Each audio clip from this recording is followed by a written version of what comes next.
Libro 2 capítulo 1. Quiero ahora recordar las fealdades de mi vida pasada, las corrupciones carnales de mi alma, no porque en ellas me complazca, sino porque te amo a ti, mi Dios. Lo hago por amor de tu amor, recordando en la amargura de una revivida memoria mis perversos caminos y malas andanzas. Para que me seas dulce tú, dulzura no falaz, dulzura cierta y feliz, para que me recojas de la dispersión en la que anduve como despedazado mientras lejos de ti vivía en la vanidad.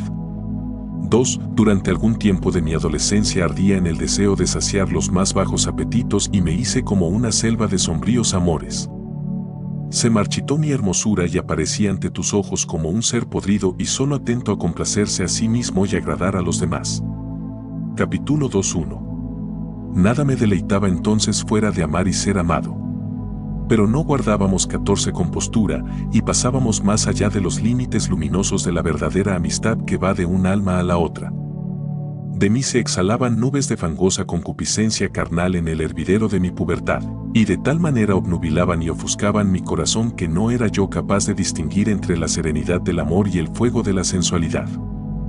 Ambos ardían en confusa efervescencia y arrastraban mi debilidad por los derrumbaderos de la concupiscencia en un torbellino de pecados. Tu cólera se abatía sobre mí, pero yo lo ignoraba, me había vuelto sordo a tu voz y como encadenado, por la estridencia de mi carne mortal. Esta era la pena con que castigabas la soberbia de mi alma. Cada vez me iba más lejos de ti, y tú lo permitías, era yo empujado de aquí para allá, me derramaba y desperdiciaba en la ebullición de las pasiones y tú guardabas silencio. Oh, mis pasos tardíos. Tú callabas entonces, y yo me alejaba de ti más y más, desparramado en dolores estériles, pero soberbio en mi envilecimiento y sin sosiego en mi cansancio. 2. Ojalá hubiera yo tenido entonces quien pusiera medida a mi agitación, quien me hubiera enseñado a usar con provecho la belleza fugitiva de las cosas nuevas marcándoles una meta. Si tal hubiera sido, el hervoroso ímpetu de mi juventud se habría ido moderando rumbo al matrimonio y, a falta de poder conseguir la plena serenidad, me habría contentado con procrear hijos como lo mandas tú, que eres poderoso para sacar renuevos de nuestra carne mortal. Y sabes tratarnos con mano suave para templar la dureza de las espinas excluidas de tu paraíso. Porque tu providencia está siempre cerca, aun cuando nosotros andemos lejos. No tuve quien me ayudara a poner atención a tu palabra que del cielo nos baja por la boca de tu apóstol, cuando dijo, estos tendrán la tribulación de la carne, pero yo os perdono. Y también, bueno es para el hombre no tocar a la mujer, y luego, el que no tiene mujer se preocupa de las cosas de Dios y de cómo agradarle, pero el que está unido en matrimonio se preocupa de las cosas del mundo y de cómo agradar a su mujer. 1 Cor 7, 28.32.33. Si hubiera yo escuchado con más atención estas voces habría yo castigado mi carne por amor del reino de los cielos y con más felicidad habría esperado tu abrazo. 3. Pero, mísero de mí, te abandoné por dejarme llevar de mis impetuosos ardores, me excedí en todo más allá de lo que tú me permitías y no me escapé de tus castigos. Pues, ¿quién lo podría entre todos los mortales? Tú me estabas siempre presente con cruel misericordia y amargabas mis ilegítimas alegrías para que así aprendiera a buscar goces que no te ofendan. ¿Y dónde podía yo conseguir esto sino en ti, Señor, que finges poner dolor en tus preceptos, nos hieres para sanarnos y nos matas para que no nos muramos lejos de ti? Por donde andaba yo, lejos de las delicias de tu casa, en ese año 16 de mi edad carnal, cuando le concedí el cetro a la lujuria y con todas mis fuerzas me entregué a ella en una licencia que era indecorosa ante los hombres y prohibida por tu ley. Los míos para nada pensaron en frenar mi caída con el remedio del matrimonio. Lo que les importaba era solamente que yo aprendiera lo mejor posible el arte de hablar y de convencer con la palabra. Capítulo 3:1. Aquel año se vieron interrumpidos mis estudios. Me llamaron de la vecina ciudad de Madaura a donde había ido yo para estudiar la literatura y la elocuencia, con el propósito de enviarme a la más distante ciudad de Cartago. Mi padre, ciudadano de escasos recursos 15 en Tagaste, con más ánimo que dinero, preparaba los gastos de mi viaje. Pero, ¿a quién le cuento yo todas estas cosas? No a ti, ciertamente, Señor, sino en presencia tuya a todos mis hermanos del mundo, a aquellos, por lo menos, en cuyas manos puedan caer estas letras mías. ¿Y con qué objeto? pues, para que yo y quienes esto leyeren meditemos en la posibilidad y la necesidad de clamar a ti desde los más hondos abismos. Porque nada puede haber que más vecino sea de tu oído que un corazón que te confiesa y una vida de fe. A mi padre no había quien no lo alabara por ir más allá de sus fuerzas para dar a su hijo cuanto había menester para ese viaje en busca de buenos estudios, cuando ciudadanos opulentos no hacían por sus hijos nada semejante. Pero este mismo padre que tanto por mí se preocupaba, no pensaba para nada en cómo podía yo crecer para ti, ni hasta dónde podía yo mantenerme casto. Le bastaba con que aprendiera a disertar, aunque desertara de ti y de tus cuidados, Dios mío, tú que eres uno, verdadero y bueno y dueño de este campo tuyo que es mi corazón. 2. En ese año 16º de mi vida, forzado por las necesidades familiares a abandonar la escuela, viví con mis padres y se formó en mi cabeza un matorral de concupiscencias que nadie podía arrancar.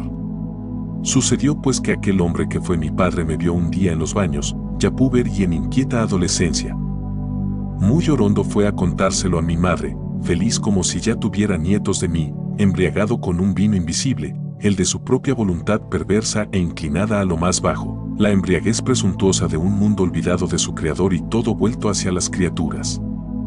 Pero tú ya habías empezado a echar en el pecho de mi madre los cimientos del templo santo en que ibas a habitar. Mi padre era todavía catecúmeno, y de poco tiempo, entonces, al oírlo ella se estremeció de piadoso temor, aunque yo no me contaba aún entre los fieles. Ella temió que me fuera por los desviados caminos por donde van los que no te dan la cara, sino que te vuelven la espalda. 3. Ay.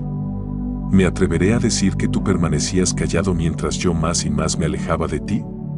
¿Podré decir que no me hablabas?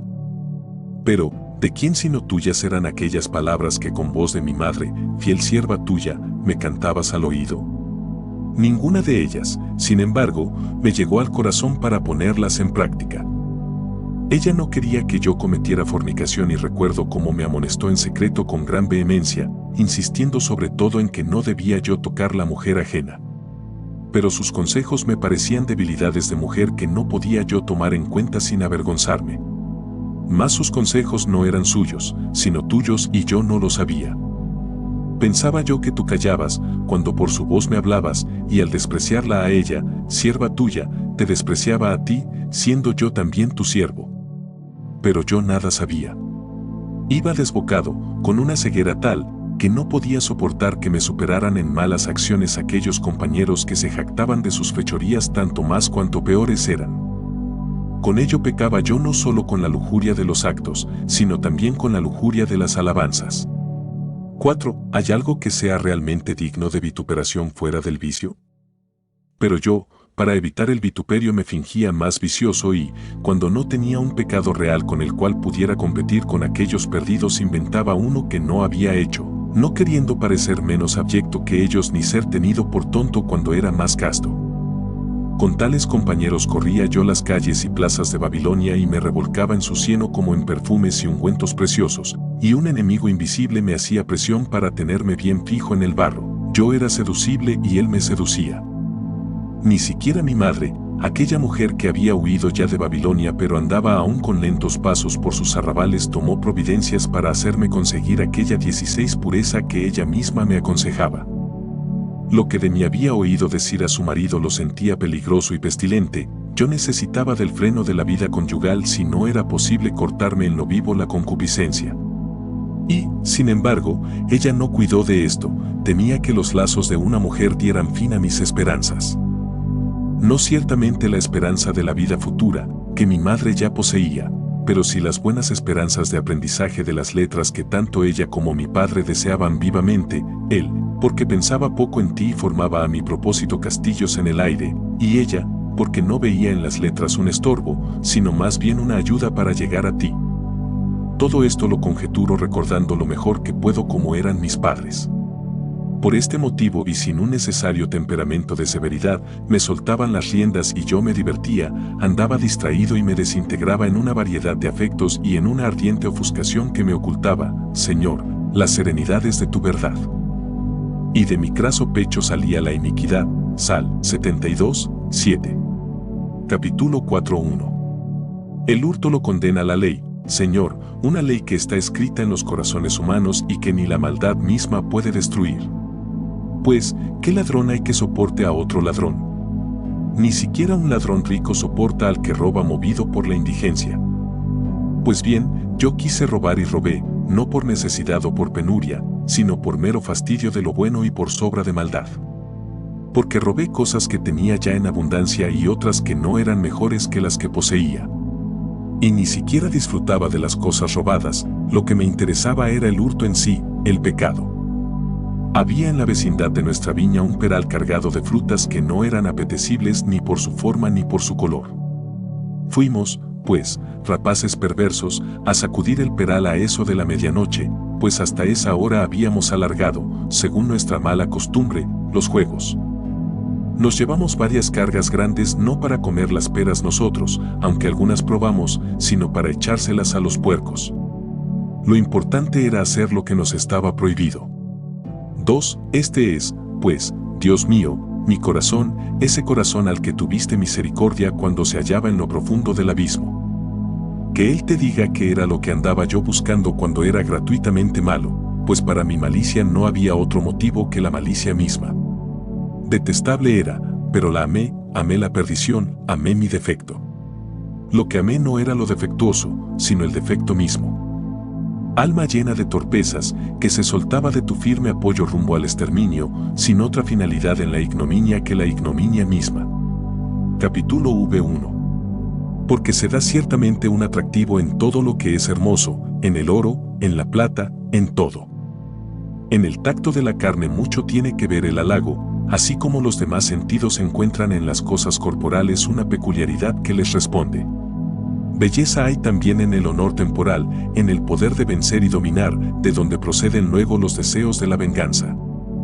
Y sin embargo, Señor, para conseguir estas cosas no es indispensable separarse de ti ni violar tus leyes. Y la vida que aquí vivimos tiene su encanto en cierto modo particular de armonía y de conveniencia con todas estas bellezas inferiores. Así como también es dulce para los hombres la amistad, que con sabroso nudo hace de 17 muchas almas una sola. 2. Por conseguir estas cosas y otras semejantes se admite el pecado, por cuanto una inmoderada inclinación hace que se abandonen otros bienes de mayor valía, que son realmente supremos, tú mismo, Señor, tu verdad y tu ley. Es indudable que también estas cosas ínfimas tienen su deleite, pero no es tan grande como mi Dios, creador de todas las cosas, que es deleite del justo y delicia de los corazones rectos. Por lo cual, cuando se pregunta sobre las posibles causas del pecado, se suele pensar que no está sino en el vivo deseo de alcanzar o de no perder esos bienes que he llamado ínfimos.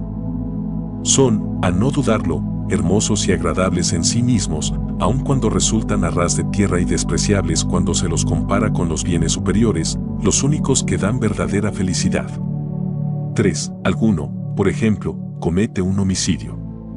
¿Por qué lo hizo? Lo hizo, o porque quería quedarse con la mujer o el campo de otro, o porque tal depredación no ayudaría a vivir, o porque temía que el occiso lo desposeyera de algo, o porque había recibido de él algún agravio que encendió en su pecho el ardor de la venganza. De Catilina, hombre en exceso malo y cruel, se ha dicho que era malo gratuitamente, que hacía horrores solo porque no se le entumecieran por la falta de ejercicio ni la mano ni el ánimo. No deja de ser una explicación. Pero esto no lo es todo. Lo cierto es que de haberse apoderado del gobierno de la ciudad mediante tal acumulación de crímenes tendría honores, poder y riquezas, se libraba, además, de temor de las leyes inducido por la conciencia de sus delitos y del mal pasar debido a la pobreza de su familia. Ni el mismo Catilina amaba sus crímenes por ellos mismos, sino por otra cosa que mediante ellos pretendía conseguir. Capítulo V1. ¿Qué fue pues, miserable de mí, lo que en ti amé, hurto mío, delito mío nocturno, en aquel 16º año de mi vida? No eras hermoso, pues eras un hurto. Pero, ¿eres acaso algo real, para que yo ahora hable contigo? Bonitas eran aquellas frutas que robamos, pues eran criaturas tuyas, oh, tú, creador de todas ellas, sumo bien y verdadero bien. Hermosas eran, pero no fueron ellas lo que deseó mi alma miserable, ya que yo las tenía mejores. Si las corté fue solo para robarlas y, prueba de ello es que apenas cortadas, las arrojé, mi banquete consistió meramente en mi fechoría, pues me gozaba en la maldad. Porque si algo de aquellas peras entró en mi boca, su condimento no fue otro que el sabor del delito. Ahora me pregunto, Dios mío, ¿por qué motivo pude deleitarme en aquel hurto? Las peras en sí no eran muy atractivas. No había en ellas el brillo de la equidad y de la prudencia, pero ni siquiera algo que pudiera ser pasto de la memoria, de los sentidos, de la vida vegetativa. No eran hermosas como lo son las estrellas en el esplendor de sus giros, ni como lo son la tierra y el mar, llenos como están de seres vivientes que vienen a reemplazar a los que van feneciendo y, ni siquiera tenían la hermosura aparente y oscura con que nos engañan los vicios. 2. La soberbia remeda a la excelencia, siendo así que solo tú eres excelso y, la ambición busca los honores y la gloria, cuando solo tú eres glorioso y merecedor de eternas alabanzas. Los poderosos de la tierra gustan de hacerse temer por el rigor, pero, ¿quién sino tú, Dios único, merece ser temido? ¿Quién, qué, cuándo y dónde pudo jamás subtraerse a tu potestad? 18. Los amantes se complacen en las delicias de la lascivia, pero, ¿qué hay más deleitable que tu amor? ¿Qué puede ser más amado que tu salvífica verdad, incomparable en su hermosura y esplendor? La curiosidad gusta interesarse por la ciencia, cuando tú eres el único que todo lo sabe. La ignorancia misma y la estupidez se cubren con el manto de la simplicidad y de la inocencia porque nada hay más simple ni más inocente que tú, cuyas obras son siempre enemigas del mal. La pereza pretende apetecer la quietud, pero, ¿qué quietud cierta se puede encontrar fuera de ti? La lujuria quiere pasar por abundancia y saciedad, pero eres tú la indeficiente abundancia de suavidades incorruptibles. La prodigalidad pretende hacerse pasar por desprendimiento, pero tú eres el generoso dador de todos los bienes. La avaricia ambiciona poseer muchas cosas, pero tú todo lo tienes. La envidia pleitea por la superioridad, pero, ¿qué hay que sea superior a ti? La ira busca vengarse, pero, ¿qué venganza puede ser tan justa como las tuyas? El temor es enemigo de lo nuevo y lo repentino que sobreviene con peligro de perder las cosas que se aman y se quieren conservar, pero, ¿qué cosa hay más insólita y repentina que tú? ¿O quién podrá nunca separar de ti lo que tú amas? ¿Y dónde hay fuera de ti seguridad verdadera? La tristeza se consume en el dolor por las cosas perdidas en que se gozaba la codicia y no quería que le fueran quitadas, pero a ti nada se te puede quitar. 3. Entonces, fornica el alma cuando se aparta de ti y busca allá afuera lo que no puede encontrar con pureza y sin mezcla sino cuando vuelve a ti. Y burdamente remedan tu soberanía los que de ti se apartan y se rebelan contra ti, pero aún en eso proclaman que tú eres el creador de la naturaleza toda y que no hay realmente manera de cortar los lazos que nos ligan a ti. ¿Qué fue pues lo que yo amé en aquel hurto en que de manera viciosa y perversa quise imitar a mi Señor? Soñé que con el uso de una falaz libertad me colocaba imaginariamente por encima de una ley que en la realidad me domina, haciendo impunemente, en un remedo ridículo de tu omnipotencia lo que no me era permitido. Aquí tienes pues a ese siervo que huyó de su señor en pos de una sombra. Cuánta podredumbre, qué monstruosidad de vida y qué profundidades de muerte. ¿Cómo pudo complacerse su albedrío en lo que no le era lícito por el solo motivo de que no lo era? Capítulo 7:1. ¿Con qué pagarle a mi Señor el que mi memoria recuerde todo esto sin que mi alma sienta temor? Te pagaré con paga de amor y de agradecimiento. Confesaré tu nombre, pues tantas obras malas y abominables me has perdonado. Fue obra de tu gracia y de tu misericordia el que hayas derretido con hielo la masa de mis pecados y, a tu gracia también soy deudor de no haber cometido muchos otros, pues, ¿de qué obra mala no habría sido capaz uno que pecaba por gusto? Pero todo me lo has perdonado, lo malo que hice con voluntad y lo malo que pude hacer y, por tu providencia, no hice. 2. ¿Quién podría, conociendo su nativa debilidad, atribuir su castidad y su inocencia a sus propias fuerzas?